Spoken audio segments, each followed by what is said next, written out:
Step into the Roman Empire around 100 CE, where a sinister twist to animal crossbreeding took place. This one was really bad. Romans were known, of course, for their elaborate gladiatorial games, massive events, and of course they experimented with crossbreeding with different large predators, specifically for the arena battles. That's right, they bred lions with tigers, creating hybrids known as ligers, you guessed it, that were used in gladiatorial contests. Yeah, you have to battle and fight an animal that doesn't even exist.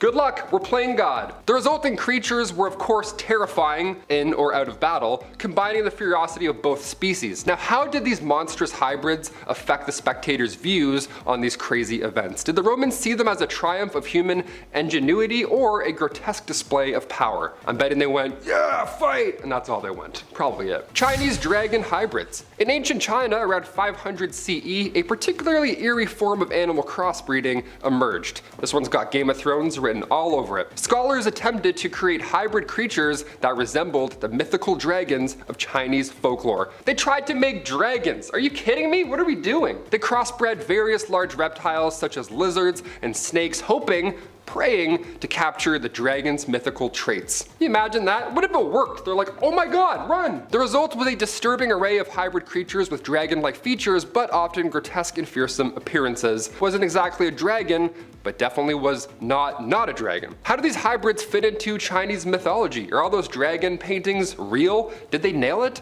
Did they stir a mix of awe and dread? Comment down below all your thoughts about dragons. Do you want a dragon? I don't want a dragon, that's too much work. Imagine picking up the poop for a dragon. My back's hurting thinking about it. Travel back to ancient Egypt now, around 2000 BC, a very long time ago, when priests and farmers were experimenting with hybrid animals for mystical and also practical purposes. Picture them crossbreeding domestic cattle with wild uroks to create more resilient and larger cattle. We need bigger cattle, now! These hybrids were not only used in agriculture, but were also believed to hold sacred significance. Imagine the chilling rituals performed just to ensure these hybrids brought both prosperity and divine favor, and didn't decide just to eat us all instead? How did these ancient Egyptians view these creations? Was this a Dr. Frankenstein type deal? Were they like, oh no? Or was it reverence? Or was it fear? My bet is fear. Number 7, medieval beasts. In medieval Europe around the 12th century, some scholars dabbled in disturbing crossbreeding experiments driven by a mix of curiosity and, of course, given the times, superstition. That was most of it. One particularly unsettling practice involved crossbreeding domestic pigs with wild boars. We need a piggier pig. Let's go. This created hybrids known as boar pigs, which in my opinion, a little uncreative. Could have called it a dragon or something. And they were both prized for their meat and feared for their aggression. These hybrids were bred to enhance traits for hunting and consumption, but their violent tendencies often led to horrifying accidents. Yeah, of course, you make a new crazy animal and you're like, oh, it's not friendly. No, neither are you. What are you doing? Imagine the fear these creatures instilled in medieval hunters. I mean, it's medieval times and now it's getting even worse. Good game, folks. We now travel to the Aztec Empire around 1500 CE, where the practice of creating terrifying hybrids took on a very, very dark twist. And that's coming from the Aztecs, okay? So buckle in. The Aztecs were known for their ritualistic practices and experiments with crossbreeding animals. One gruesome example involved the mixing of jaguars with pumas to create fearsome hybrids used in ceremonial rituals. A pagwire. A Juma. I can't say a Juma, definitely can't say that one. Maybe that's why they didn't make a name for this. These hybrids with their combined ferocity were believed to possess supernatural powers. Imagine the chilling ceremonies where these chimeras were paraded before the gods. What must you have thought? Did these creatures embody the Aztecs' desire for control over the natural world? Or were they simply and only a tool of intimidation? The Leopard is a crossbreed between a leopard and a jaguar. Nailed it, that's exactly what you thought. And it was first bred in captivity during the 1950s. These rare hybrids combine the sleek agility of leopards with the muscular strength of jaguars, resulting in a strikingly powerful and unique big cat. Very big cat. The Leopard's patterns, behavior, and builds have intrigued science for decades, though these hybrids are not commonly found today due to ethical concerns about breeding large predators in captivity. Yeah, we're trying to get rid of zoos. Meanwhile, some guys are like, let's make more animals. While they remain an oddity in the world of hybridization, some researchers believe that studying these hybrids, like the Leopard, could provide new insights into big cat conservation and genetics. Because apparently, I'm allergic to cats personally. I'm a dog guy. What are you? Comment down below. Dogs? In 2006, a hunter in the Canadian Arctic made an incredible discovery. Also really scary. What a pants if I found this one. A grizzly polar bear hybrid. Oh boy, also known as the Pisle or the growler bear, whatever sounds more fun to you. These hybrids have become more common in recent years as climate change drives grizzly and polar bear habitats closer and closer together. Exhibiting characteristics of both parents, the Pisle has the size and white fur of a polar bear, but the more aggressive nature and omnivore diet of a grizzly. So this thing's gonna take over the world. We're making the strongest bear possible. Scientists are eager to study these hybrids as they may offer important clues as to how animals will adapt to this rapidly changing climate that we live in. But could these hybrids represent nature's response to a warming world, or are they simply a rare anomaly brought on by environmental stress? The Jago is a crossbreed between a jaguar and a smaller wild cat like a leopard, and it was first bred in captivity during the 80s as part of this genetic experiment. Because back then, what else are you gonna do? These hybrids are known for their strikingly beautiful coats and robust physical strength, these traits that come from their powerful big cat parentage. That's what we want, that's what we love, and what we admire. They offer scientists a unique opportunity to study the genetics of behavior of big cats, but this time in controlled environments, until it breaks out and eats all of us. However, ethical concerns about breeding large predators for experimental purposes have limited the extent of these studies. I'm on the fence for this one. I want to see a cool cat, but I don't like the fact that it's just stuck in a box its whole life. You know what I mean? I'm here for science, but I'm also here for the furry friend. I don't like it. Interesting, but I don't like it. Number 2, the Tuli hybrid. In the 1990s, African cattle breeders began experimenting with crossbreeding indigenous Tuli cattle with other breeds to create these hybrids that were more resilient to disease and able to thrive in harsh environments. Again, we're just making animals to better suit our needs. Love a human being. These Tuli hybrids are prized for their ability to withstand arid climates and produce high quality beef, making them an important asset to farmers in southern Africa. It would solve a lot of problems, I'll admit that. Now, as the global climate continues to change, hybrids like the Tuli could become even more valuable in regions where farming conditions are tough and could get even worse. Could these hybrid cattle offer a solution to the growing problem of the food insecurity in a world facing climate change? Or will they remain just another agricultural experiment just stuck in a box somewhere and now on a list? Hopefully the first one. And finally, number 1, the Zubron. The Zubron is a hybrid between European bison, also known as a Wisent, and domestic cattle. It was first bred in Poland in the 1970s as part of an effort to create a hardier, more disease-resistant breed. Now, Zubrons are larger, they're stronger, they're more badass, and more resilient than either of their parent species, making them ideal, of course, for labor-intensive tasks in these harsh climates. Although the Zubron never achieved widespread popularity, it remains a fascinating example of using hybridization to tackle agricultural challenges. Again, that's the goal. That's the main goal for most of these on this list. Number 10, the Pisle Bear. The Pisle Bear, also known as the growler bear, how fun is that? This is a fascinating product of climate change. Yeah, not so great, but we're making new animals, so there's a positive side. As the Arctic ice melts and the habitats of polar bears and grizzly bears overlap, these two species have now begun to mate, creating, of course, a hybrid bear. Pisle bears have the grizzly size and strength, but also now they have the polar bear's ability to survive in colder environments. So we're doomed. Bears are gonna take over the world. That's awesome. Scientists are watching this hybrid closely as it may be a sign of how animals are adapting to our changing world. This is very interesting. Pisles could potentially survive in climates where neither parent species could alone. Could this hybrid be nature's solution to a warming planet, or is it a sign of deeper ecological crisis? I vote the first one, for sure. Number 9, the Beefalo. These fun names, they have a lot of fun names for these guys. The Beefalo. In the 1960s, ranchers in the United States began crossbreeding bison with domestic cattle. They did this to create the Beefalo, a hybrid that aimed to combine the best traits of both animals. What could go wrong? The goal was to develop livestock that had the resilience of a bison, able to withstand harsh climates and rugged environments, along with, of course, a higher meat yield of cattle. That would be amazing. The Beefalo was seen as a potential solution for the meat industry, providing more efficient livestock. However, there were some complications. There's always complications. Beefalos were more difficult to manage. They would often escape enclosures, just run off into the night, even mixing with other wild bison populations, which now caused an environmental concern. So while the Beefalo is still bred today, it never quite replaced traditional cattle farming just yet. And I say yet because I have to ask, do you think hybrids like the Beefalo could be part of the future of sustainable farming, or do they present too many challenges? I mean, he's got to stop escaping his pen. That's probably a problem. Let's talk to him about that. Number 8, Zorus. The Zorus. Sounds so medieval and majestic. The Zorus is what happens when you cross, you guessed it, a zebra and a horse. And it's as wild as it sounds. Breeding between these two species began in the 1800s, particularly in Africa and Europe, where people were fascinated by the idea of combining the zebra's iconic stripes with the trainability of a horse. They're like, yeah, the horse is good, but what if it had stripes? Zoruses inherit the zebra's toughness as well and resilience to diseases, making them hardy animals, if anything. But they also come with a bit of the zebra's wild side as well. Can't have a zebra without getting a little wild, okay? Let me tell you about these guys. Zoruses are typically used for riding and work, though they can be more difficult to train than regular horses. Now what's fascinating is that, like mules, Zoruses are usually sterile, meaning that every generation has to be bred from scratch. Yeah, made in a laboratory. Could a Zorus ever become a mainstream alternative to horses? I sure hope not. We don't need stripes, just keep the horses doing horse stuff.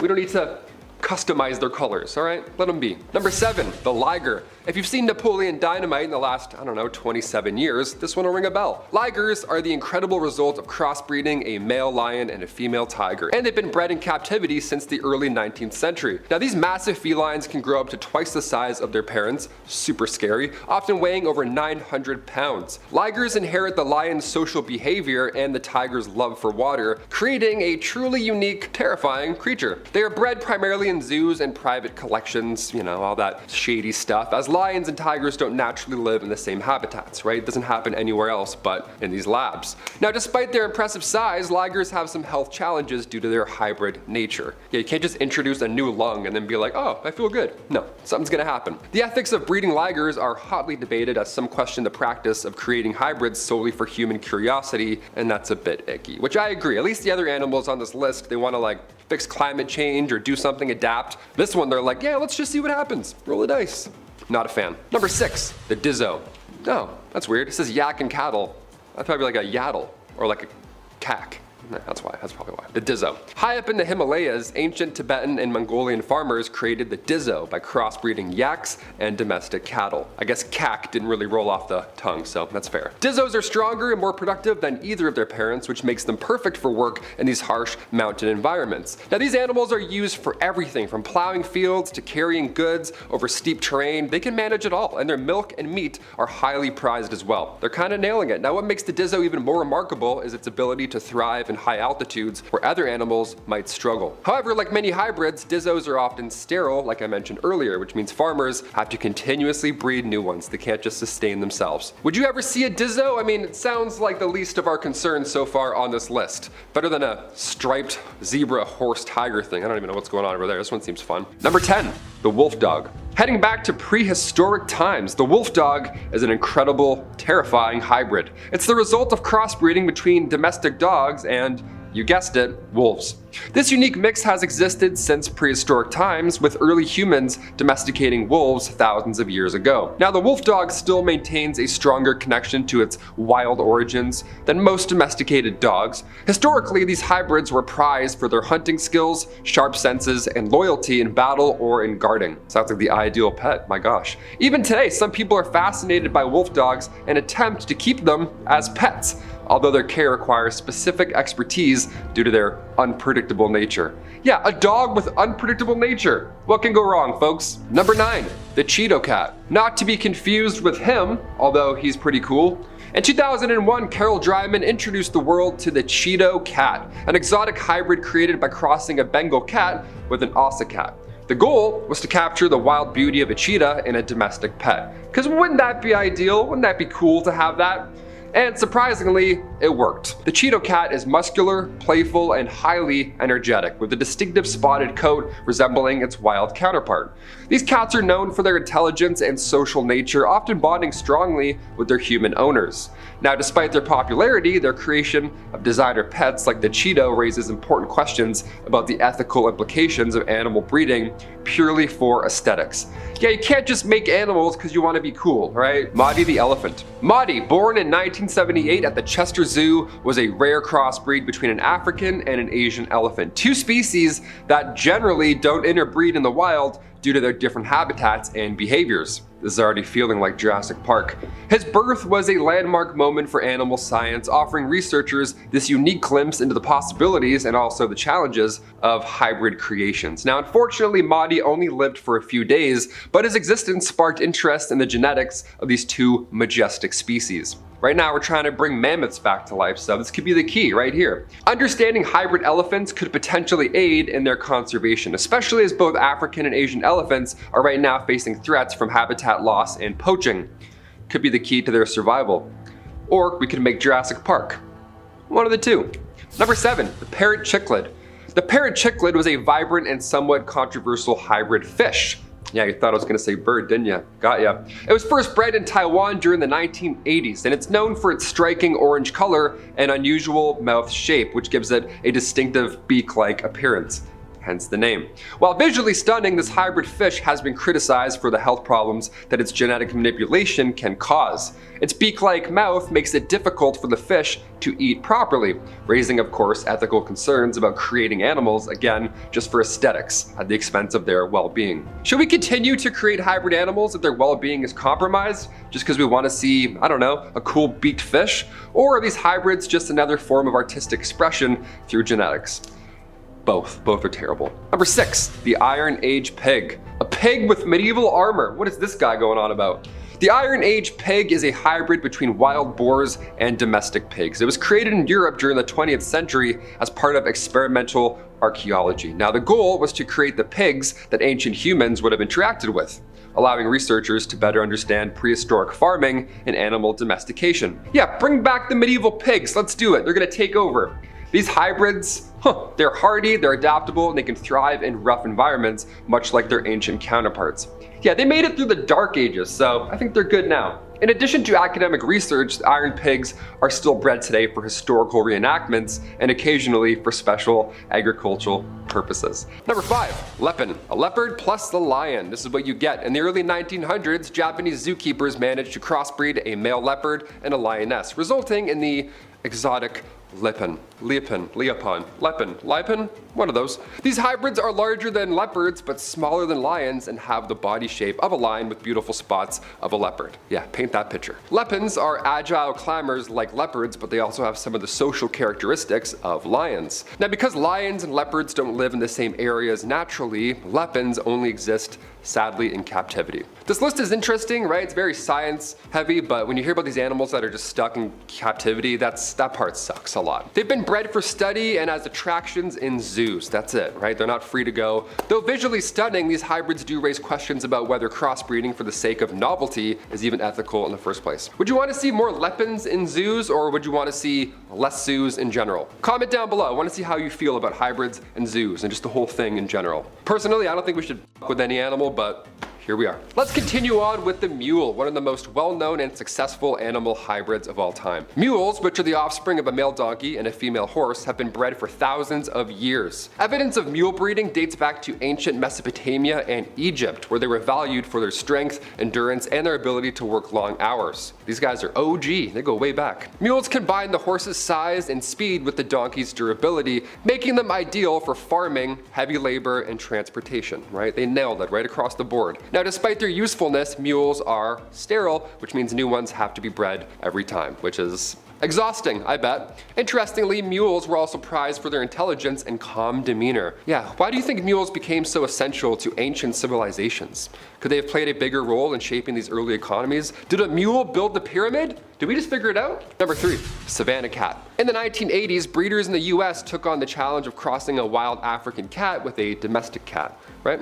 Getting all catty up in here. The result was the Savannah Cat, a beautiful, large, and sleek hybrid with the exotic appearance of a wild animal, but the temperament of a pet. Coolest pet ever, or an accident waiting to happen? These cats are known for their loyalty and often behave more like dogs, if anything, following their owners around and playing fetch, all that fun stuff. However, they can also be unpredictable, thanks to their other half, their wild heritage. Now, Savannah cats require more care and space than the average house cat, of course, and their ownership is restricted in some places. Would you ever consider owning a part wild animal, or does the idea of having a pet with wild instincts sound like too much to handle? I've seen enough Tiger King to know your answer. Let's move on. Number 2, the whalfin. A whale plus a dolphin. What do you get? A fun word, a Wallfin. Sounds like a burger, like a Whopper, like a Wallfin. What is that? In 1985, a rare and surprising hybrid was born at Sea Life Park in Hawaii. Yeah, imagine going there and you're like, oh, we have a new animal today. How fun is that? Enjoy. This animal is a cross between a bottlenose dolphin and a false killer whale, which is a large species of dolphin. Now, Wallfins are extremely rare, but they are known for their intelligence and speed, combining both traits from their parent species. Now, what's fascinating is that Wallfins inherit a mixture of both whale and dolphin characteristics, but they're capable of incredible performances in aquatic shows, which is sad to hear, but they are smart. However, breeding these hybrids in captivity does raise questions about the ethics of creating these hybrids just for the purpose of entertainment. Know what I mean? Like, we're trying to get rid of these Sea Worlds all around the world. We're not trying to make new animals in these parks. We're going backwards now. Could the Wallfin become a symbol of our fascination with crossing species, or is it a step towards a deeper understanding of marine life? Yeah. SeaWorld. Let's move on. Number 1, coy dog. The coyote and dog. The coy dog. He's very coy, this dog. Absolutely. Coy dogs are hybrids between domestic dogs and coyotes, and they've existed for centuries, right? Native American tribes are believed to have encountered and possibly bred coy dogs a long time ago. Now, coy dogs are known for being intelligent and adaptable, but they can also inherit the wild instincts of coyotes, making them more difficult to train than regular dogs. Yeah, imagine training a coyote. No thank you. I'm good. I'm all set. They're still found in some areas where coyotes and domestic dogs cross paths. Of course, that's bound to happen. Coy dogs have sparked debates about the domestication of wild animals and whether they can truly coexist as pets. I'm a firm believer in no, that's a terrible idea. Don't do that. Let the animal go. All right. Could coy dogs represent a step towards future hybridization of pets, or are they a reminder of the challenges in blending wildlife and domestic species? It's just a bad idea. Like, stop breeding animals. Let things happen by themselves. We don't need a striped coy dog Wallfin hybrid. We don't need that. This isn't Jurassic Park, all right? Our journey now takes us to Babylon around 1800 BCE. Here, sheep were vital for both wool and meat, right? Definitely need both of those to survive. Babylonian farmers began crossbreeding different sheep breeds to get better wool and, of course, more meat. They mixed sheep with fine wool with ones that grew bigger, so of course, that should work, right? Right? Why go through all of this trouble? High quality wool was a huge trade commodity and meat was essential for meals, so sounds like an amazing plan. This one didn't get too crazy. This one they kinda nailed and it was okay, but imagine the excitement as these early farmers improved their flocks, creating sheep that were not just more productive, but also economically valuable. You just made more food. It's like, hey, we didn't make a dragon, but we're not nearly as hungry. New sheep. Roman horse breeding. Let's gallop now to the Roman Empire around 100 CE, where Roman breeders were all about creating the ultimate cavalry horses. They crossed sturdy Iberian horses with speedy Eastern breeds to produce more powerful and agile steeds. Why? Why would they do all this? Well, because these improved horses were crucial for military campaigns and of course travel across the empire. It's not a small empire, I'll tell you that. Picture these horses in action, making a real difference in battles and transportation. That is huge. That is a major step for the Roman Empire. The better horses meant stronger cavalry and faster, more efficient communication across the vast Roman world. Yeah, didn't have a BlackBerry back then. Can't just be like, be there in 10, bye. No, you need a fast new horse. Mesopotamian Griffin hybrids. Imagine ancient Mesopotamia around 2500 BCE, a very long time ago, where myth and reality were intertwined. The Mesopotamians were fascinated by mythical creatures, particularly the griffin, which is a beast with the body of a lion and the head and wings of an eagle. So the scariest thing that you can imagine. Some early scientists and magicians, believe it or not, they experimented with crossbreeding lions and eagles, hoping to create real-life griffins. Now, the resulting hybrids were fearsome and exotic, often paraded in rituals or used as symbols of power because, well, what I just described, pretty powerful. A lion with wings? Can't beat that. So how did these hybrid creatures influence Mesopotamian art and culture? Did they serve as a bridge between mythology and reality, or did they evoke a deep sense of the uncanny? Probably a little bit of all of the above. Indian elephant hybrids in ancient India. Right, around 500 CE, there were reports of attempts to crossbreed elephants with other large animals like buffaloes, all to create hybrid beasts with unique traits. Yeah, traits to stomp the enemy away. That's pretty much what we're looking for here. These experiments were driven by the desire to produce elephants with enhanced strength or specialized characteristics for ceremonial purposes. Yeah, let's make the elephant stronger. Why not? The hybrids, often grotesque in appearance, were all used in grand processions and rituals. Imagine the awe and unease at the same time that these creatures inspired among onlookers. I wouldn't watch that parade at all. If I did, I'd stand 50 yards back, because that is a terrifying creature. And number 1, Byzantine Camel hybrids. In the Byzantine Empire around 600 CE, there were attempts to crossbreed camels with other large desert animals like horses or donkeys, all to create hybrids suited for both riding and carrying many heavy goods. These experiments were aimed at improving efficiency in harsh desert environments, because that's a struggle, obviously. But the resulting creatures, with their strange mix of camel and horse features, they were both fascinating and disgusting to look at. Yeah, they were terrifying beasts. Picture these hybrids navigating the deserts. Also, so scary. The deserts of the Byzantium, how did these unusual animals impact trade and travel in that empire? Did they symbolize the empire's ingenuity, or did they highlight a more unsettling aspect and approach of animal manipulation and crossbreeding?